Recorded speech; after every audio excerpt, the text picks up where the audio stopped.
2025 भर्तियों का वर्ष आज ही सुनिश्चित करें अपना सिलेक्शन और डाउनलोड करें तैयारी कर लो ऐप।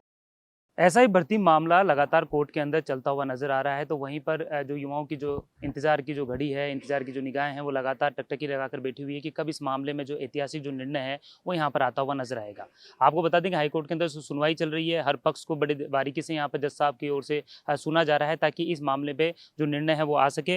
विकास विदुड़ी हमारे साथ में, उनसे हम बातचीत करना चाहेंगे कि किस तरीके से लगातार बात करें तो कोर्ट के अंदर मामला चल रहा है। आज भी सुनवाई का जो दौर है वो चल रहा था, या पिछले दिनों की बात करें तो लगातार सुनवाई का जो दौर है कोर्ट के अंदर चलता हुआ आ रहा है। हर एक पहलू को ध्यान से सुना जा रहा है जज साहब की ओर से। बिल्कुल सर, देखा जाए तो मामला एक तरीके से बहुत लंबा खिंचा चला गया। साल भर तो हमें कोर्ट में हो जाएगा, 4 साल सड़कों पे संघर्ष करते हुए, आंदोलन करते हुए हो जाएगा। लेकिन माननीय न्यायपालिका कहीं ना कहीं इस पूरे मुद्दे में एक प्रखरता के साथ, मुखरता के साथ होकर सारी चीज़ों को बारीकी से सुन रहा है।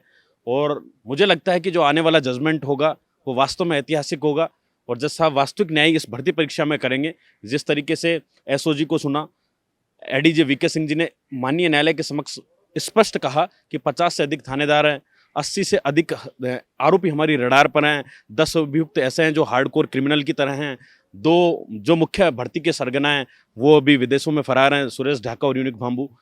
तो एसओजी, आरपीएससी और सरकार के नुमाइंदों को सुनने के बाद, याचिकाकर्ता, हमारी तरफ से भी जो वकील था, सबको सुनने के बावजूद लगभग मामले को कंक्लूड करने की ओर है। कल रेफरेंस कार्यक्रम के तहत मामले की सुनवाई जज साहब नहीं कर पाए और आज जिस तरीके से कोई एक टेंडर का मैटर जज साहब के हाथों में आ गया है तो थोड़ा एक लंबा चलेगा। तो इस तरीके से आज भी सुनवाई न होकर अब लगभग अगली सुनवाई सोमवार को रखी गई है। तो मुझे पूरा भरोसा है कि माननीय न्यायपालिका न्याय करेगा, क्योंकि माननीय न्यायपालिका में एक केसों की लंबी लिस्ट है, तो उसके उतार चढ़ाव के चलते भी कहीं ना कहीं एक आध दिन सुनवाई टल जाती है। लेकिन लगभग हमारे सभी पक्षों को सुन लिया गया है और रिजोंडर का भी टाइम लगभग पूरा हो गया है। तो आने वाली एक आध सुनवाई के अंदर, अगले वीक के अंदर मैं मान के चलूँ लगभग सुनवाई पूरी हो जाएगी, फैसला रिजर्व हो जाएगा। बिल्कुल, देखिए अगले वीक के अंदर जो सुनवाई है, जिस तरीके से आप बोल रहे हैं कि पूरी हो जाएगी और देखिए रिजर्व यहाँ पर मामला हो जाएगा। लेकिन देखिए अगर इस मामले की बात करें, क्योंकि ऐसा भर्ती को लेकर लगातार जो आंदोलन भी चल रहा है, देखिए किरोड़ी लाल मीणा की अगर बात करें तो वो खुद भी यहाँ पर धरने पर भी पहुंचे थे और लगातार इस भर्ती को रद्द कराने के लिए अपनी जो बात है वो कहते हुए नजर आए थे। अभी क्या लग रहा है कि किस तरीके से किरोड़ी लाल मीणा अभी भी संपर्क में है या क्या कुछ अभी वो सोच रहे हैं, क्योंकि देखिए युवाओं के साथ में हमेशा किरोड़ी लाल मीणा खड़े रहते हैं। देखिए सर, आपने सही कहा कि धरने पर आए थे, लेकिन धरने से ज़्यादा अगर राजस्थान में भर्ती परीक्षा में पेपर लीक का अगर गठजोड़ किसी ने उजागर किया तो वह वास्तव में डॉक्टर किरोड़ी लाल थे। मुझे याद है कि पूर्ववर्ती सरकार में जब वो विपक्ष में थे तो सड़कों पर अगर कोई लड़ रहा था तो डॉक्टर किरोड़ी लाल लड़ रहा था। मैं कोई बीजेपी का, कांग्रेस का समर्थक नहीं हूँ, लेकिन सही को सही कहना पड़ेगा।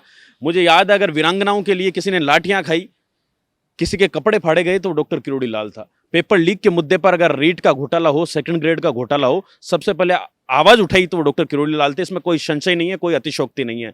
और जब सब इंस्पेक्टर की मांग बड़े लेवल पर चली, जब पता लगा कि 13, 14, 15 सितंबर का पेपर लीक हो गया और एसपी, तत्कालीन एसपी प्रीति चंद्रा ने भी ये बयान दे दिया कि पेपर तो बीकानेर से पाली तक व्हाट्सएप पर ही सर्कुलेट हो गया, तो डॉक्टर किरोड़ी लाल जी सड़कों पर उतरे। और जिस धरना स्थल पर आज हनुमान बेनीवाल जी को 105 दिन हो गए, उसी धरना स्थल पर किरोड़ी लाल जी 2021 में 5 दिनों तक अनशन पर धरना स्थल पर डटे रहे थे मजबूती से।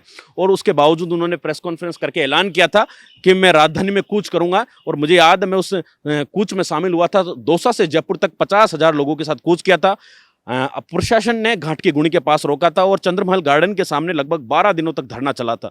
तो किरोड़ी लाल जी ने संघर्ष किया और उन्हीं के संघर्ष के बदौलत आज कहीं पेपर लीक माफिया जेल की सलाखों के पीछे है, जिनमें आरपीएससी के भी सदस्य इन्वॉल्व है। लेकिन कहीं ना कहीं ये मछलियां मात्र हैं। मगरमच्छों को राजस्थान की सरकार, मुख्यमंत्री भजनलाल शर्मा बचाने का पूरा प्रयास कर रहे हैं।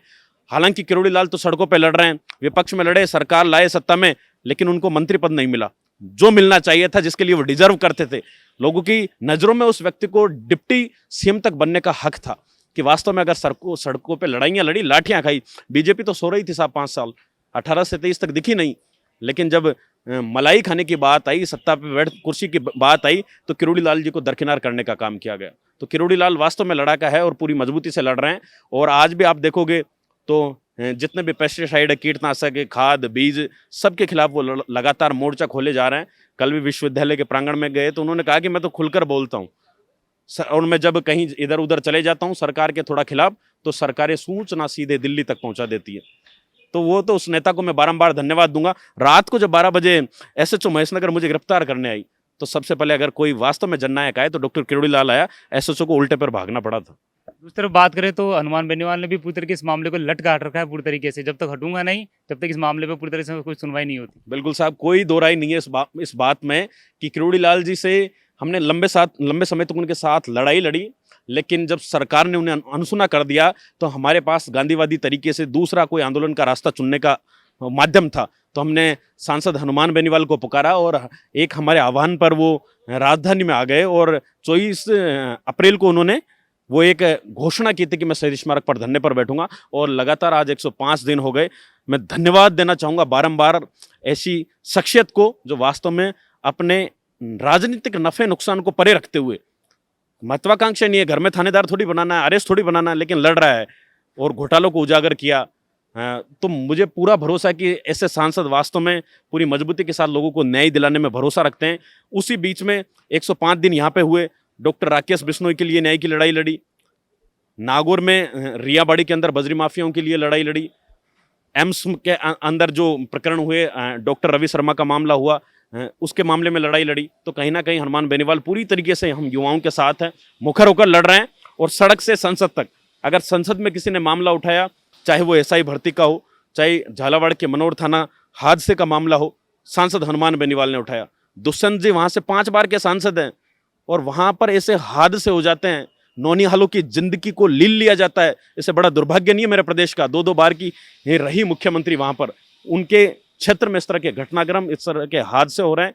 लेकिन अगर कोई संसद में अगर कोई बोल रहा है तो सांसद हनुमान बेनीवाल बोल रहा है। अगर बात करें सचिन पायलट की, क्योंकि सचिन पायलट भी मीडिया में कई बार अपने बोलते हुए नजर आए इस मामले को लेकर।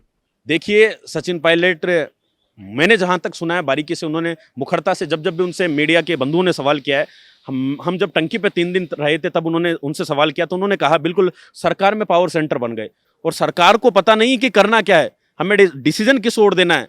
भाई, जब इतना बड़ा घोटाला हो गया, 35 दिन पहले पेपर लीक हो गया, आपके एसओजी ने चार्जशीट पेश कर दी और आपके मंत्री कह रहे हैं, तो फिर इसमें दोहराई नहीं होनी चाहिए।